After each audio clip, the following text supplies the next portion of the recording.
शैली हो गई है, इससे अनेक शारीरिक व्याधियां उत्पन्न हो गई है एवं यूनानी पद्धति से लोगों का कारगर इलाज संभव है। हकीम हुसैन मोहम्मद नकवी ने बताया कि यूनानी पद्धति शरीर के मिजाज पर आधारित है और इसमें दवाएं अपनी शुद्ध रूप में होती हैं, जिससे उनकी प्रभावित बहुत होती है। लखनऊ से मैंने फजीलत की डिग्री भी हासिल की है। इसके बाद मैं गवर्नमेंट सर्विस में आ गया तो सन 81 फरवरी 81 से लेकर के जुलाई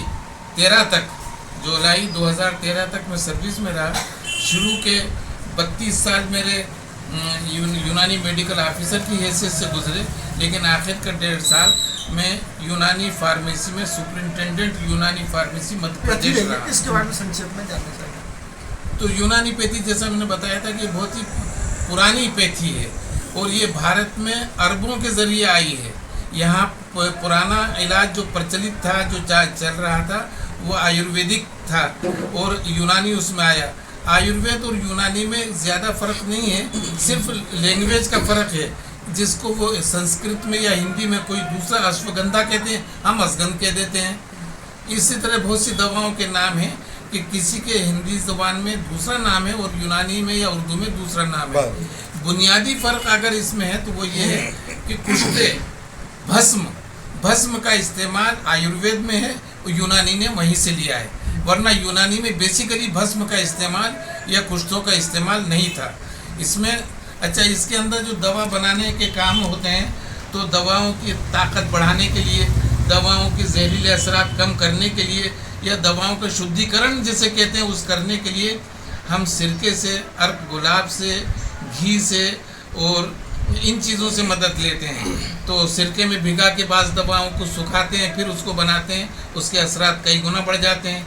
या कुछ जहरीली दवाएं होती हैं, उनके जहर को या उनके नुकसानात को कम करना होता है तो हम घी में पकाते हैं, दूध में पकाते हैं, ताकि उसके जहरीले असरात कम होकर के सिर्फ फ़ायदे महफूज रहें, नुकसानात से लोग बच जाएँ। इसमें भी मरज़ के पैदा करने का बड़ा रोल है।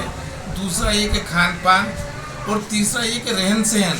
पहले लोग नेचुरल उसमें रहते थे, अब आर्टिफिशियल माहौल में रहते हैं, कूलर में हैं, एसी में हैं या और दूसरी चीज़ें हैं।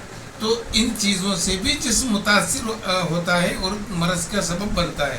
इन सब चीज़ों के लिए ज़रूरी है कि जैसे आप हकीम साहब हैं तो आपके पास एक रेगुलर लोग चेकअप कराते रहे, रेगुलर अपनी समस्या बताते रहे, तो हम उसका उनको जो मशवरा होता है वो देते हैं कि ये चीज़ें इस मरज़ को बढ़ाने वाली, इससे दूर रहें, ये चीज़ें करेंगे तो इससे मरज़ में कमी आएगी, इसको अपनाएं, इसको कुछ चीज़ों का परहेज करना है, हाँ। कुछ को अपनाना है।